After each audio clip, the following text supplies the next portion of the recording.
Kepala Perwakilan Bank Indonesia Provinsi Sumatera Selatan Ricky Perdana Gozali mengatakan, pertumbuhan ekonomi di Sumsel di tahun politik indikatornya bagus, sehingga menjadi dasar Bank Indonesia untuk mendorong perekonomian, bahkan pemilu akan mendukung pertumbuhan ekonomi di 2024. Untuk proyeksi pertumbuhan ekonomi pada akhir tahun jelang Nataru hingga tahun 2024 di Sumsel diperkirakan mencapai 4,3% hingga 5,3%.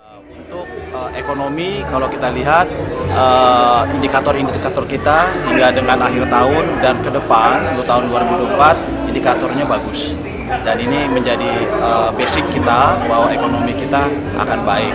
Tentunya dengan stabilitas yang dilakukan, yang diupayakan oleh pemerintah terkait dengan pemilu, tentunya akan mendukung dari pertumbuhan ekonomi yang akan kita hadapi di 2023 dan 2024 ini.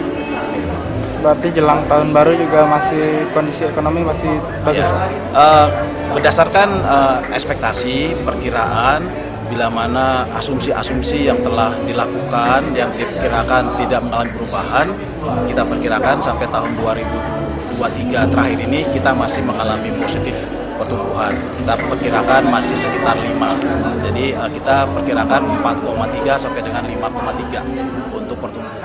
Dan kita perkirakan kita dan ini masih mengalami pertumbuhan sampai dengan 2024. Ditambahkan oleh Ricky Perdana Gozali, permasalahan pertumbuhan ekonomi Indonesia bukan dipengaruhi oleh internal domestik nasional, namun dipengaruhi oleh harga mineral dan barang-barang pada pertumbuhan yang terjadi di pasar global.